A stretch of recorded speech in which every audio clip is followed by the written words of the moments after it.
तो ये ध्रुव जी महाराज कौन से भक्त हैं? भक्त होते हैं चार प्रकार के। सबसे पहले होते हैं, गीता में बताया है भगवान श्री कृष्ण ने कि भक्त हैं, चार तरह के भक्त हैं। तो पहले होते हैं अर्थार्थी, जो अर्थ की कामना से भगवान की सेवा करते हैं। कामना कैसी? हम बांके बिहारी का 56 भोग लगाएंगे यदि हमारा ये काम हो जाए। हमारा चाबी का गुच्छा गिर गया है नहाते समय, आज सुबह से खोज रही हूं, मिला नहीं। यदि मिल जाए तो 11 रुपए का भोग हनुमान जी का लगाऊंगी। हनुमान जी ने सीता को क्या खोज दिया, अब वो तुम्हारे चाबी के गुच्छे को भी खोजेगा। लेकिन इनको कहते हैं अर्थार्थी भक्त। दूसरे हैं आर्त भक्त। आर्त का तात्पर्य क्या है? दुखी। तीसरे हैं जिज्ञासु। जिज्ञासु कौन से होते हैं? जो तत्व की इच्छा रखते हैं, जो तत्व को जानना चाहते हैं। और चौथे होते हैं ज्ञानी। ज्ञानी कौन से? जो ब्रह्मलीन हैं। तो ज्ञानी भक्तों में उद्धव जी महाराज आते हैं, परम ज्ञानी। ज्ञानी भक्तों में सुखदेव जी महाराज आते हैं, सनकादिक ऋषि आते हैं। जिज्ञासु भक्तों में जो जिज्ञासा करते हैं, जो जानना चाहते हैं, उनमें कौन आते हैं? परीक्षित जी महाराज, पार्वती जी। तभी तो भगवान शंकर कहते हैं धन्यमति।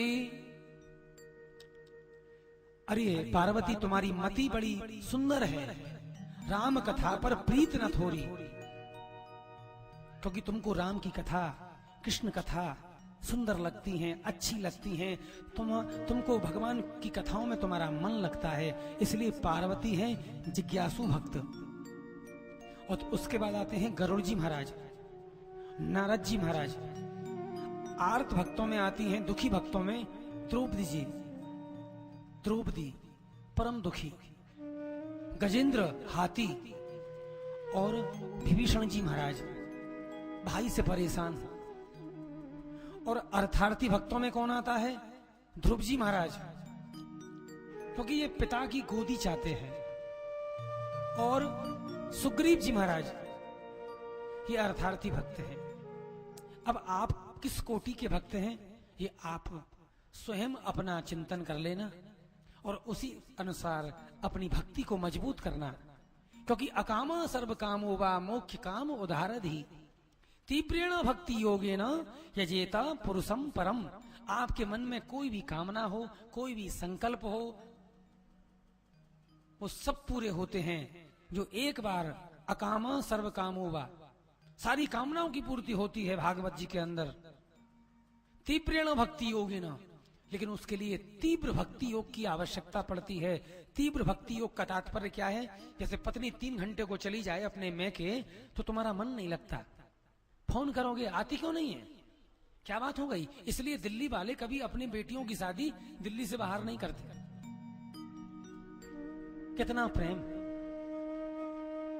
बोले शहर की शहर में रहेगी तो अच्छा है। तो ऐसा ही प्रेम यदि कृष्ण से हो जाए कि हर समय उसकी याद आती रहे, उसका चिंतन चलता रहे, उसका मनन चलता रहे, उसे हम याद करते रहें, तो तुम्हारी सारी कामनाएं पूरी हो जाएंगी। आज वही कामना लेके ध्रुव जी महाराज वन की तरफ जाने लगे। माँ ने रोका, समझाया, लेकिन बालक माना नहीं, निर्जन वन में आ गया।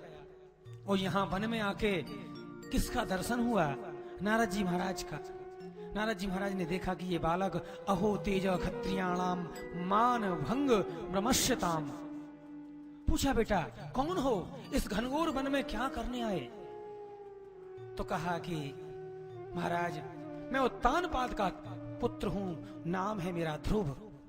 बोला, अच्छा क्षत्रिय का बालक है, क्या करने आए हो? बोले, भगवान को प्रसन्न करने आया हूं। बोले, बेटा भगवान को प्रसन्न कैसे करोगे तुमको भगवान की भक्ति आती है, साधना आता है, साधना आती है, कोई गुरु बनाया है? बिना गुरु के तो भगवान की कभी प्राप्ति होती ही नहीं।